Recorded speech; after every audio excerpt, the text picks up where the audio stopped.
Do the Muslims deserve to say this particular thing they said to Charlie Cox? I don't know. Let me know, because that is why I'm actually bringing this video to you. These are the Muslims also airing out their opinion. For those of you that don't know, Charlie Cox is not only a racial profile to just a black community. He has said so many awful things about the Muslims as well. He has said so many things like not believing in the Philistine and so on and so forth. I don't even want to mention here. He has also been very controversial with his debate. You already know that one thing with Charlie Cook is Crick, sorry, not Cook, Crick. One thing with Charlie is he will literally do every single thing to win a debate. But anyways, do he deserve all of these things that Muslims are now saying right now? Let me know in the comment section, because I'll go ahead and roll out the clips for you guys so that you guys can actually see what the Muslims also have to say about his passing. Anyways, credit belongs to the original creators of every videos and clips using at today's episode. If you haven't subscribed, subscribe, like, comment, and share. For those ones coming to watch my video coming back, I really appreciate you guys. Thank you so much for the super thanks, super chats. I do not take you guys for granted. You guys are the best. If you haven't joined my membership, please join my membership, because it's not every video that will bring you that you think that YouTube is actually paying us. So some of the videos have K-leg.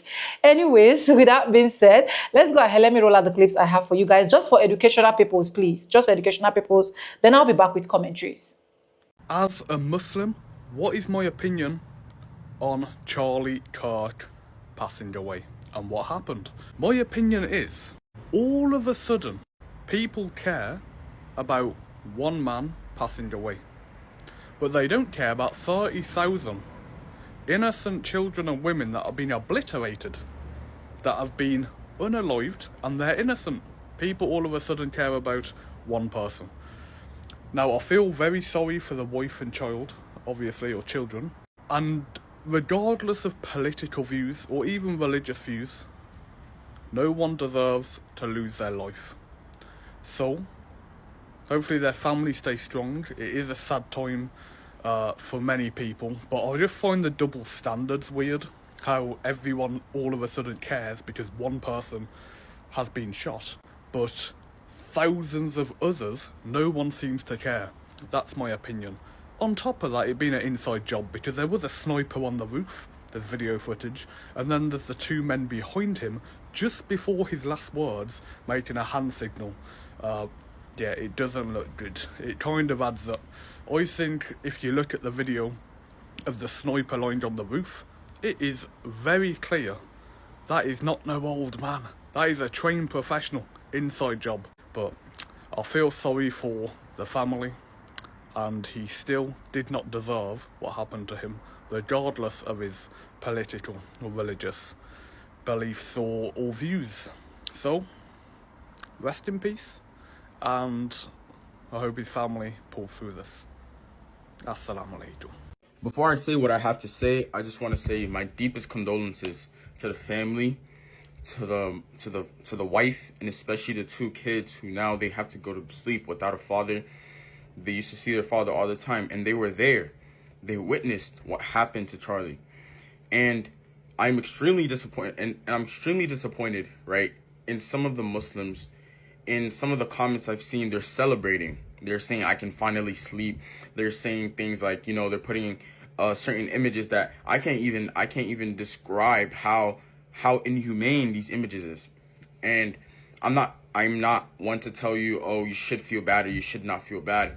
But me personally, I do not feel that, you know, getting shot like that is something that a human deserves. You know, besides all his ideals and everything, a human being is still honored by Allah subhanahu wa ta'ala. So they don't deserve that. But that being said, Charlie was not a good man. He was someone that I never agreed with. And he was he supported Israel. That's just a fact. And he didn't even believe that Palestine existed, which is something that I would never stand with. And, you know, of course, I don't feel it was good for him to get killed in the way that he got killed. But subhanallah, Allah subhanahu wa ta'ala knows best. No human being can say, oh, he deserved to die this way or he didn't deserve to die this way. Allah subhanahu wa ta'ala is the best of planners. Allah knew why he died the way he died. And I'm just going to leave that there. But that being said, I have a couple things that I wanted to kind of notify everyone who's watching this video of. There was a girl, her name was Sidra Hassoini. She was 7 years old, from Palestine, from Gaza. Her and her family members were sheltered in a building, and it was bombed by Israel. And over 75 people died in that bombing. Number 2, there was a kid, his name was Yazan. He was a 10-year-old from Palestine with cerebral palsy. SubhanAllah, he was dealing already with medical issues. And now he had on top of that the stress of being bombed. And SubhanAllah, he died of malnutrition. He wasn't even able to get the medicine that he needed for his condition. And number 3, there were 2 siblings, Karam and Lulu al-Hussein. Sorry if I'm messing their names up. Karam was 9. Lulu, her nickname was Pearl, was 10 years old. They were fetching water for their family. At 9, 10 years old, due to this condition, they had to go and fetch water for their family. And they weren't even able to get this water, but they were bombed. And finally, Hind Rajab. The car was shot up over 300 times. And she was scared to even talk because blood was leaving her mouth. So I stand with Palestine, and everyone else should. Of course, this man, he got shot, but no one else said anything about Palestine. SubhanAllah. Okay, so Charlie Kirk got shot and has been pronounced dead. And I'm seeing pretty mixed emotions about it. So I just wanted to mention in Islam, it's haram to celebrate someone's death or be joyous about it. Even when Abu Jahl died, the Prophet didn't celebrate, he wasn't joyous, he didn't cheer, and he was like pretty much one of the worst enemies of Islam. There's also a hadith that says, do not express joy at the misfortune of your brother, lest Allah have mercy on him and afflict you.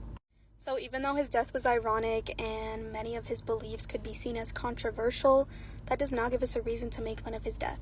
Should Muslims be celebrating the assassination of Charlie Kirk? Charlie Kirk is an individual who spent the last couple of years demonizing and providing cover and justification for the murder of hundreds and thousands of Palestinians, men, women, children, babies. Hind Rajab was a 6-year-old girl who was shot at over 300 times, not one bullet to the neck, 300 times, whilst being surrounded by the corpses of her family members. And this Charlie Kirk is the same one that provided cover and justification for it. Time and time again, my timeline on Twitter has been image after image, video after video of little children, men and women that have been wiped off this planet, their bodies scattered all over the floor, and then you see his tweet every now and again justifying it all. Having said that, Charlie Kirk and the people that he was rolling with are not our teachers. Our teacher is the Prophet Muhammad sallallahu alaihi wasallam, and he didn't condone this type of vigilante killings. I would rather have seen him debating an actual knowledgeable Muslims regarding his views on Islam. But in all of this, I feel sorry for his children. His children, like all other children all around the world, are innocent, and it's sad to see them having to witness something like this. Okay, so they want me to talk about this boy, Charlie Kirk, who got shot in Utah. Him getting shot in Utah makes him, I believe, American number 18,533 who got shot in the U.S. this year, shot and killed. And I think that there were 3 more people who were killed, shot and killed in Colorado, just over the mountains, within hours of his shooting. And all the flags in America are going to fly half-mast, not for those 18,335 other victims, but they're going to fly half-mast for Charlie Kirk. That's just an observation. You can do with it what you will. I'll be honest, when I first heard that he had been shot, I made a joke about it on X, because frankly, I'm just as used to theatrics coming out of America as I am used to gun violence coming out of America, and I thought that theatrics seemed more likely in this case. But when I did learn that he died, I deleted my post. I deleted it out of respect, not for him, but for the severity and for the solemnity of the judgment that he has now proceeded to. Because everything that he ever said and everything that he ever did that harmed anyone, well, he's going to answer for that. He's going to answer for that right now in his meeting with Allah subhanahu wa ta'ala. And the heaviness of that meeting is disturbing to any of us who believe in it. But we'll talk about it. Let's start with the obvious, okay? First, I'm not going to feign grief or feign mourning for this person. I know that's a hypocrisy that social etiquette demands at a moment like this. But we all know that he would certainly not grieve for us. He certainly would not mourn for us, just as he never grieved and he never mourned for the wanton slaughter of the Palestinians in Gaza. He never grieved for that. But let me also be crystal clear about this. It doesn't make me happy either. I neither mourn nor celebrate. Neither of those reactions is appropriate, in my opinion. Whoever pulled that trigger didn't do it for me, and they didn't do it for you. I don't even see them as being on 2 different sides. They didn't silence Charlie Kirk. They amplified Charlie Kirk. The power structure never cared about that boy. They used him. And he's more useful to them now than he was the day before. He's more useful to them dead than he was alive. Listen, you don't defeat someone like this, someone like a Charlie Kirk, a tool like him, by letting that tool mold you into exactly what they want you to be. That killer didn't deliver justice. If you think they did, he didn't. He delivered to the power structure an even more enhanced weapon. He made a mediocre, but dangerous and polarizing figure, Charlie Kirk, into now an impeachable icon for the very fan base that he most likely despises. And he made criticism of Charlie Kirk's ideas. Now it's disrespect for the dead. This is not resistance. This is a gift. This is a gift to the very security state that he probably thought he was attacking. No, it's stupidity. They're spinning the narrative now. They're going to label him as a martyr for free speech, a victim of left-wing extremism. And they're going to use his death, they're going to use it to demand more surveillance, more censorship, more policing, more militarization of the police against their opponents, more police powers. They're going to use his blood to sanitize his ideology and to legitimize every poisonous thing that he ever said. And some of you are out here cheering about what happened. Well, you're fools. Why, when you celebrate, all you do is elevate and strengthen their narrative. Charlie Kirk was not an outlier. He was a product. He was the logical output of a system that's designed to generate exactly what he was. Like I said, he didn't create the demand. The demand was already there. He just exploited it. He sold a fantasy, like I say, a fantasy where all of the problems of modern America, economic decay, economic despair, cultural displacement, and cultural unrest, political powerlessness, these are all not the inevitable results of late-stage capitalism in a dying empire. No, it's all the fault of immigrants. It's all the fault of minorities, of wokeism, some internal enemy that's not in power. Well, now he's been killed. And his death is going to be used to service that same system. Too many Muslims gassed over his death. Do you really think you should be celebrating someone's death? Now, genuinely, ask that question. No matter how bad the person was, no matter what he said, he wasn't the greatest of people. But the way you man are like talking about it, the way you man are celebrating it, I don't think that's showing us Muslims as a good person. We know what he got, he deserved it, whatever not. But you shouldn't now go and be celebrating it and making jokes out of it, making fun out of it. You shouldn't be making fun of death. To me, that don't sit right. I don't think that's right at all. Is that a character of a Muslim? Is a good Muslim going to do that? Sit there, laugh about someone's death and make jokes out of it? Even I was caught into the act. I was thinking, you know what? This is a bit funny. People are making jokes about it. But then you sit there and you rethink about it. This ain't funny. This not a joke. He had kids. He had a wife. And I know he was Islamophobic. And I know he did not like Islam at all. But there was people that used to throw rocks at the Prophet when he was praying. Bro, this is normal. But I don't think the Prophet would ever just sit there and laugh about that death. Maybe he got what he deserved. Yes, I'm not saying he didn't. But don't make yourself look like a fool just because of his death. Don't make yourself look bad.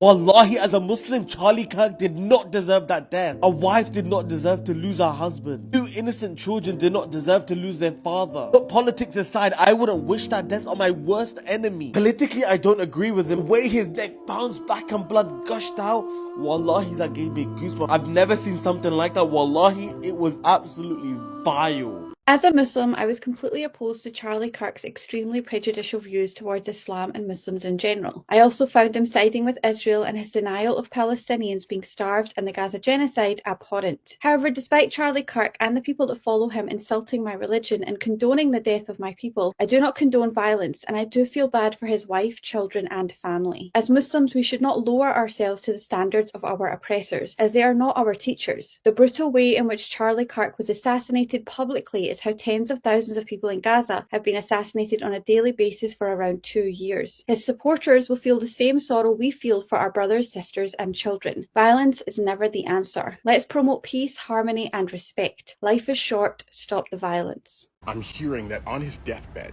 Charlie Kirk received the light of Islam and unhesitatingly recited the Shahada. Even now, he looks down on the Ummah from the gardens of Jannah. Truly, there is no God but Allah, and Muhammad is his prophet. Assalamu alaikum rahmatullahi wa barakatuh, bro chachos. I just want to talk about something that just happened probably an hour ago. As you guys have heard, Charlie Kirk has died. Subhanallah. and I just wanted to come on here and basically talk about my initial reaction to it and what we can learn from it. So I would be lying to you guys, and I would be putting myself on a pedestal if I sat here and acted like, oh, why are you guys so happy that he's dead? Initially, I laughed. I let out maybe a second long laugh, and I was just like, ha, he's dead. But then it quickly hit me. Subhanallah. Even though he was an enemy of Islam, what can we learn from this, guys? Instead of wishing death on our enemies, we should be praying that Allah guides them. And wishing death does absolutely nothing for the ummah. Especially when they use this propaganda that we as Muslims are barbarians and we just want to hurt everyone and destroy everything, and we want to roll over everyone. And subhanAllah, we know that these are just lies, it's propaganda, but the people that can't see the example being set correctly, they see this and their mouth starts watering because they see, wow, subhanallah, the Muslims, look at them, how barbaric they are, parading that this guy has just been killed. And subhanallah, he had a family. Regardless whether we hated him or not, he had a family, he had kids, he had a wife, and these are all people that could still be guided by Allah, and only Allah knows who is in the hellfire or not. So we cannot be like the kuffar. You know how the IDF, they always parade the Palestinians being dead. We are better than them. We are better than them, and Allah says that, and the Prophet ﷺ said it himself, that we are better than the kuffar. So we have to conduct ourselves better. We cannot stoop to their level by parading this guy's death because he said something that hurt our feelings. Did the Prophet ﷺ ever kill anyone for hurting his emotional feelings? No. If anything, he showed them by example that he's better than them, and they took their shahada and they became Muslim. Alhamdulillah. Anyways, that's all I wanted to talk about quickly. Assalamu alaikum wa rahmatullahi wa barakatuh. Jazakallahu khairan for listening. After watching that particular clips I have for you guys, right? Welcome back. After watching that particular clips I have for you guys, what is the bone of contention that is still rolling back to? It's still rolling back to the fact that Charlie Kirk is not a good man. That is what some of them said in the video. It's still rolling back to the fact that Charlie Kirk was a high-profile racist. It's still rolled back to the fact that they are just coming here to just tell you that, oh, we have sympathy. But if they check the history of what he has actually said to them, it is really bad and awful. And that is when legacy is very important. You understand? No matter who you are, no matter how wealthy you are, no matter how poor you are, no matter how social influence you are, or whatsoever you're doing, one of the most important things you should always look out for is your legacy. What will people have to say about you when you are gone? Is it for good? Is it for evil? And I actually watched a particular video. I didn't really want to stitch that in this particular video. Did I stitch? I didn't think I did that. Where a particular person was actually saying that, how do I feel for a person that even if it is me that this particular thing happened to, this person will literally not have conscience or will literally not feel for me? And when I saw that video, I was like, yeah, this is the thing. This is why a lot of people can just come out here, place their camera and laugh and be like, he deserves it. This is why a lot of people can just come out here and be like, that's good for you. This is why a lot of people can just come out here and be like, you want me to have sympathy? Why? Why do I have sympathy? Where this person normalize this particular thing, you see it as it is okay, you see it that there's no need for them to retract these people, you see it that the moment you do not agree with what he says, he becomes so furious. I saw one of his interview where the opponent was not agreeing, one of his debates where the opponent was not agreeing with what he said, and he stood up. He was so furious, he was so angry. You can see it coming in face, like going face to face to comfort the person. And some of the other people were like, no, Charlie, come back, Charlie, come back. Like, no, it hasn't gotten to that point. So this is the kind of person that a lot of people want us to mourn, to lie down and be like, Oh my God. I keep saying it. If you never agreed with what Charlie Kirk said, why am I always calling Charlie Kirk? With what Charlie Kirk said, and now you're not coming back to make it look as if some people that do not agree with your own opinion are angry. Sorry, you're an hypocrite. Yeah. And I'm happy that these Muslim people also have to come out to air out their opinion. They also have to come out to air out what is inside of them, despite the fact that their law and institution do not just allow them to just feel bad that this actually happened. A lot of them can still tell you that this man is not a good man. This man has never left a legacy that will make us, that will touch us. See, there are some people that we go today that when you hear this, you become so mad, you cry, you weep. And not like they will not have bad comments, right? Or not like they will not have bad commentaries, but in 100%, you find that 70% are solidly behind this person. But in this case of Charlie, how many percent? You can barely see 50% of this same white people that you always advocate for standing and saying and owning it up to their chest to tell you that, yeah, he did a very good thing. Except for few that will come out here and cry, ooh, ooh, ooh, ooh, ooh. And I feel they're doing that because they want to get famous. Yes, they're doing that because they want to get more follow from Charlie's followers. They're doing that because they just want to like make the world see that, oh, it is so sad and they're so feeling so bad. I'm not saying that some persons are not feeling bad, just get where I'm trying to come from, right? Anyways, let me know what you think in the comment section about what the Muslim people have actually said towards this as well. If you haven't subscribed, like, drop me a comment, and lastly, do not forget to share. This is just for educational purposes. This is me bringing my own opinionistic opinion. Let me know what you think in the comment section. And yes, thank you so much for always coming to watch my videos. Thank you so much for subscribing. I do not take you guys for granted. Subscribe, like, comment, and share. And yes, with no further ado, I'm going to be saying bye, and I'll see you guys in my next one. For now, bye guys. I love you. Mwah.